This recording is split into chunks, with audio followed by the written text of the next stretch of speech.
आई थी जो जेरी के साथ जबरदस्ती कर रहे थे और इन सभी प्लान में नो ऑलरेडी शामिल था।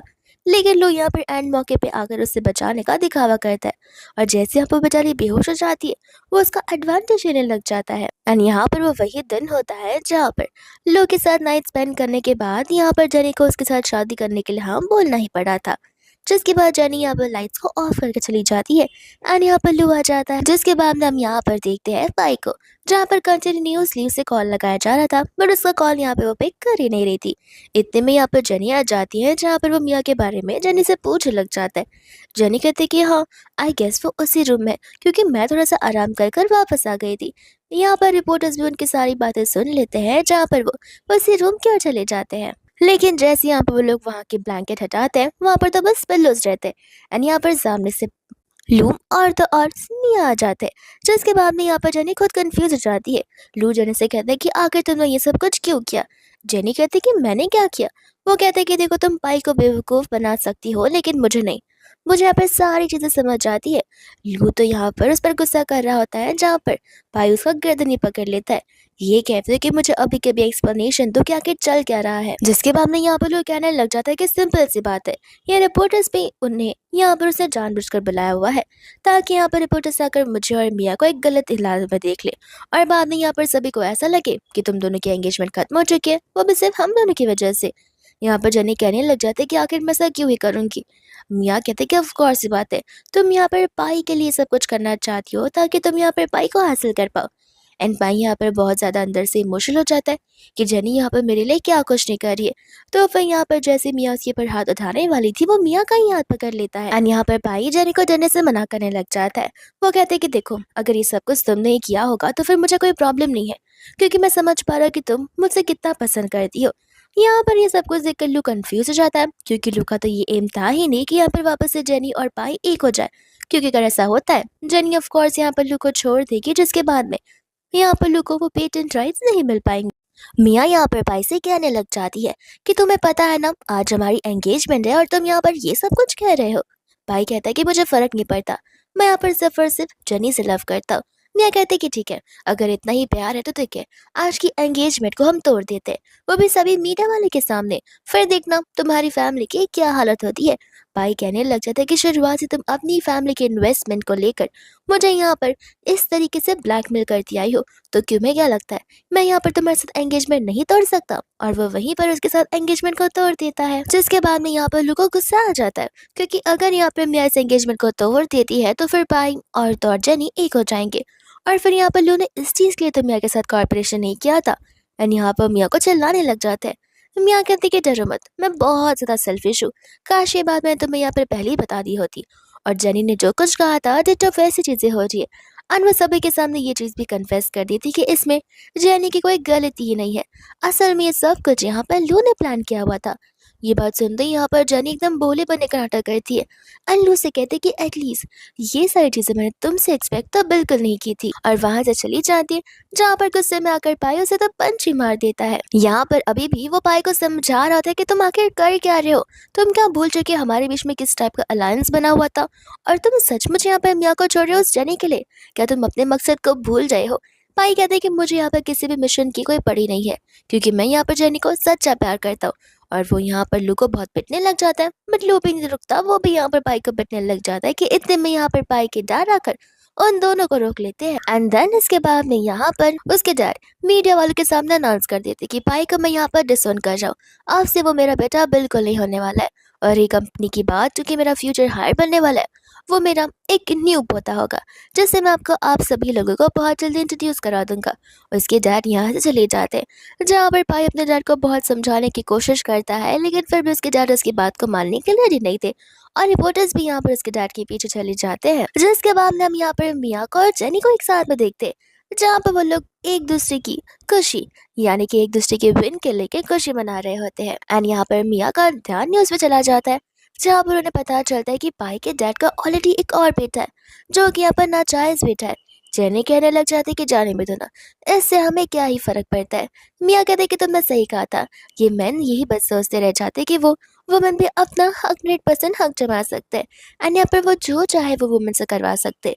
लेकिन वो ये भूल चुके हैं कि वुमन ही होती है जो कि यहाँ पर उन्हें कंट्रोल करती है। जिसके बाद में हमें यहाँ पर फ्लैशबैक का सीन बताया जाता है जहाँ पर वो दोनों सेम ही बेडरूम में थे एंड यहाँ पर वो जबरदस्ती उसे कोई तो पिल्स खिला देती है जहाँ पर मिया को गुस्सा आता है। लेकिन कुछ समय बाद वो समझ जाती है कि वो पिल्स वो सिर्फ एक एंटीडोट है। जेनी कहते कि देखो अभी भी टाइम है जहाँ पर तुम्हें मेरे साथ हाथ में ला लेना चाहिए।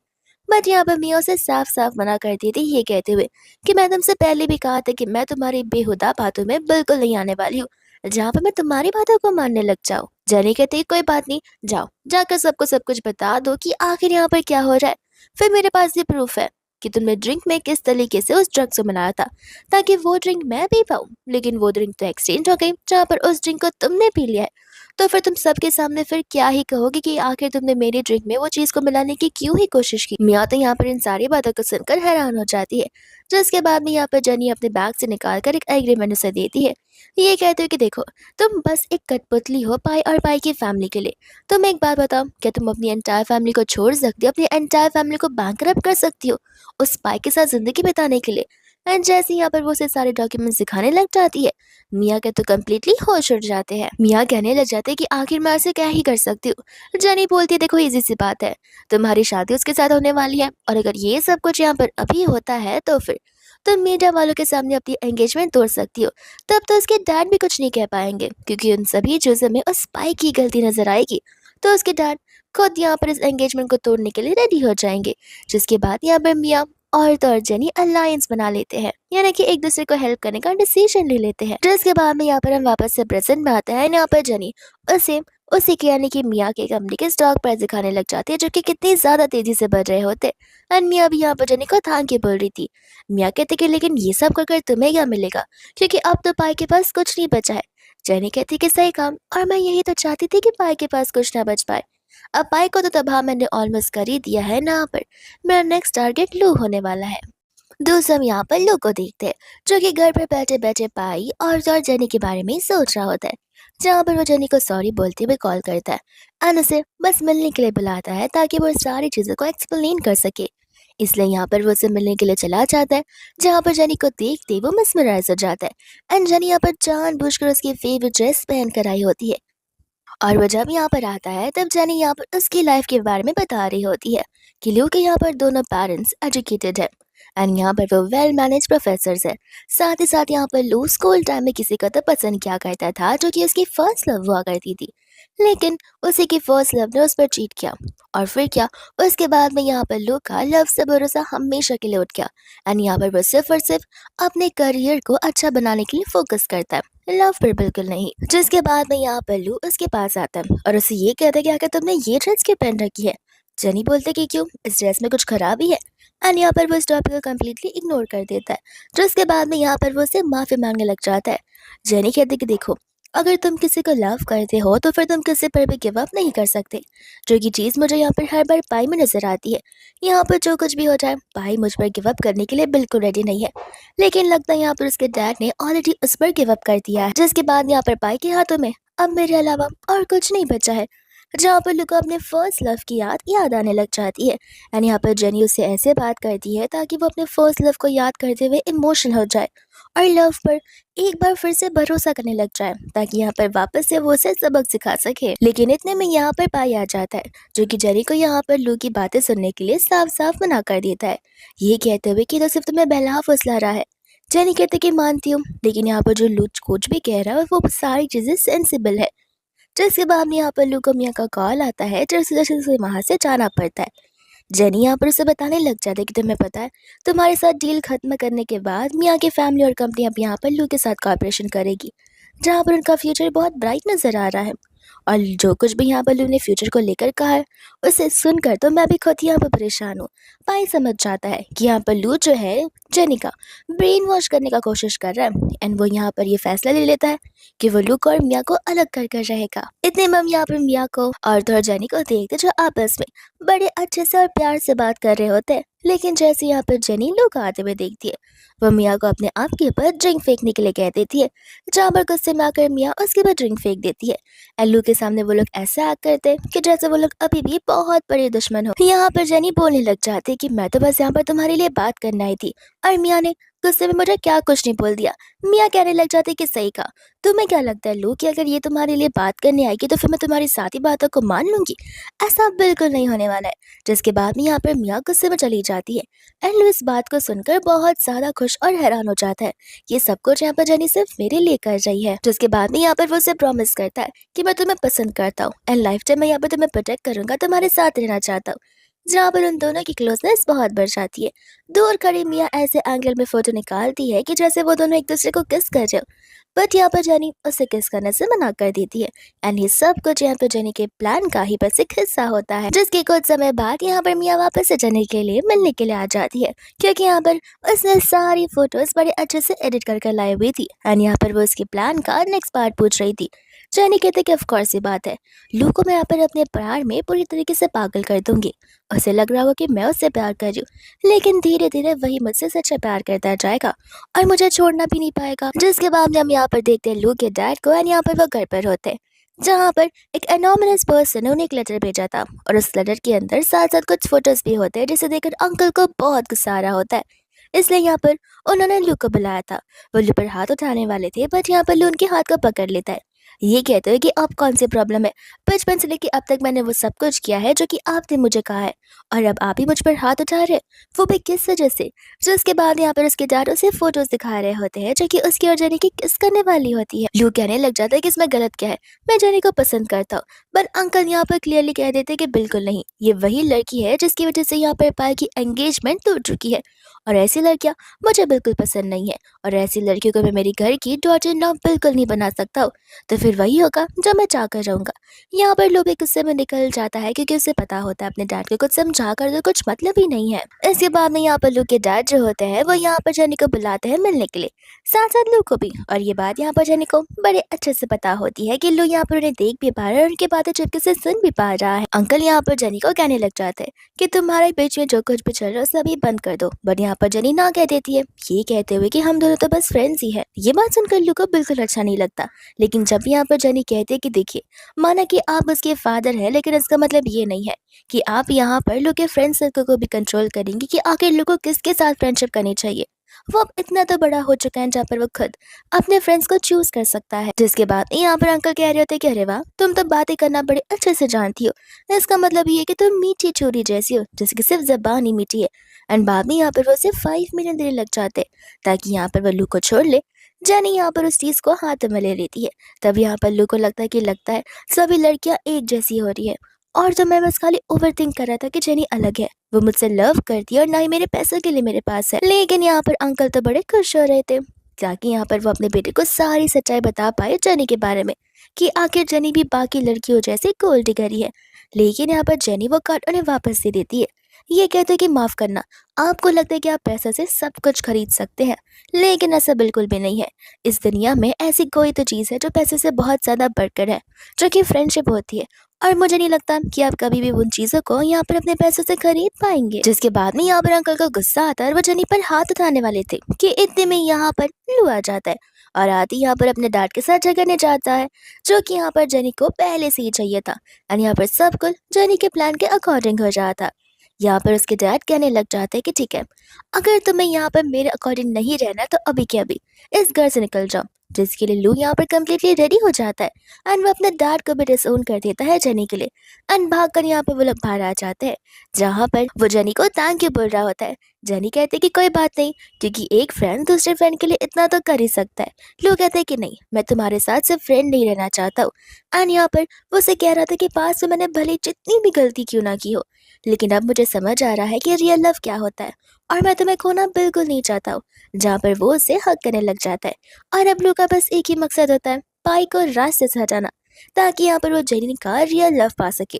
और अब तो शायद से वो यहाँ पर उस पेटेंट की बात को भूल भी गया होगा। इसके बाद में यहाँ पर लू जो है पाई से मिलता है और यहाँ पर वो दोनों के दोनों झगड़ने लग जाते हैं। जहाँ पर कड़ी दूर जेनी और मिया इस सिनारे को देखकर तो बड़े खुश हो रहे थे। फिर बाद में यहाँ पर लू जेनी को लेकर डेट पर आ जाता है और यहाँ पर वो उसे अपने साथ शादी करने के लिए बोल देता है। बट यहाँ पर जेनी पीछे हट जाती है, ये कहते कि मैं तुम्हारा साथ देने के लिए रेडी हूँ, भले यहाँ पर तुम्हारे डैड तुम्हें बिजनेस से भी डिसोन क्यों ना कर दे। मुझे तुम पर इतना तो भरोसा है कि तुम अलग से कोई ना कोई बिजनेस शुरू जरूर कर लोगे। लेकिन मैं यहाँ पर तुम्हारे डैड से घबराती हूँ कि कहीं उनकी वजह से हमारी लाइफ में।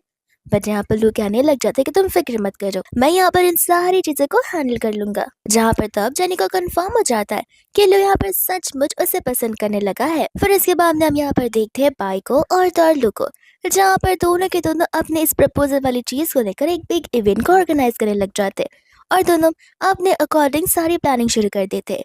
जहाँ पर हम पाई को देखते हैं जो कि यहाँ पर एक घर खरीद देता है जेनी के नाम पर, और वो भी बहुत बड़ा घर। साथ साथ हम लू को देखते हैं जो कि यहाँ पे सबसे महंगी डायमंड रिंग को खरीद देता है ताकि यहाँ पर जेनी चाहते हुए भी उसे ना बोल पाए।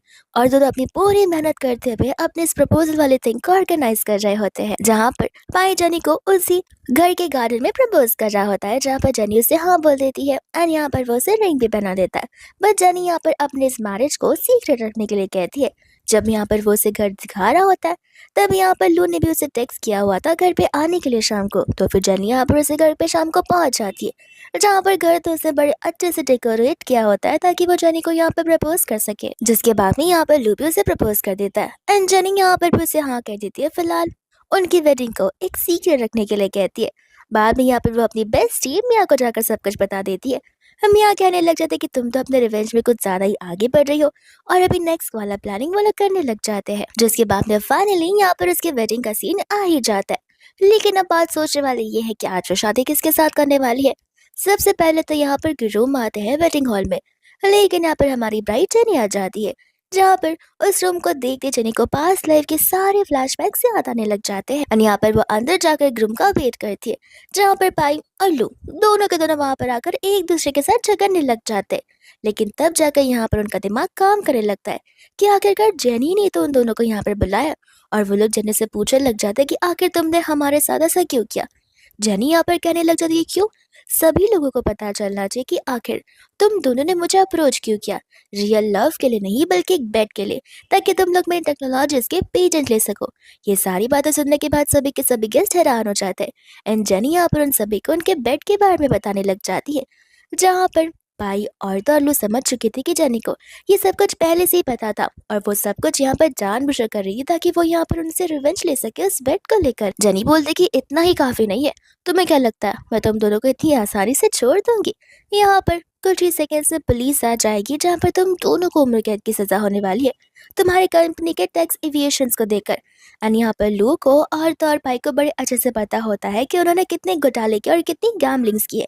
इतने में पुलिस आकर उन्हें जबरदस्ती ले जा रही थी एंड लू यहाँ पर उन्हीं से फाइट बैक कर रहा था। जहाँ पर धक्का लगने पर लू का सर यहाँ पर उस टेबल से टकरा जाता है, ठीक उसी तरीके से जिस तरीके से यहाँ पर जेनी की मॉम के साथ हुआ था। एंड यहाँ पर वो वहीं पर बेहोश हो जाता है, जहाँ पर उसकी जान वहीं के वहीं चली जाती है। एंड दूसरा यहाँ पर तो पाई पागल हो गया था और खुश भी कि अब तो मेरी शादी यहाँ पर जेनी के साथ होकर रहेगी क्योंकि लू अब मेरे साथ कंपटीशन में है ही नहीं। और यहाँ पर अचानक से वो पागलों की तरह हंसने लग जाता है, जहाँ पर उसके हार्ट में सीवियर पेन की वजह से यहाँ पर उसे कार्डियक अरेस्ट आता है और वह यहाँ पर जेनी के डैड की तरह वहीं पर मर जाता है।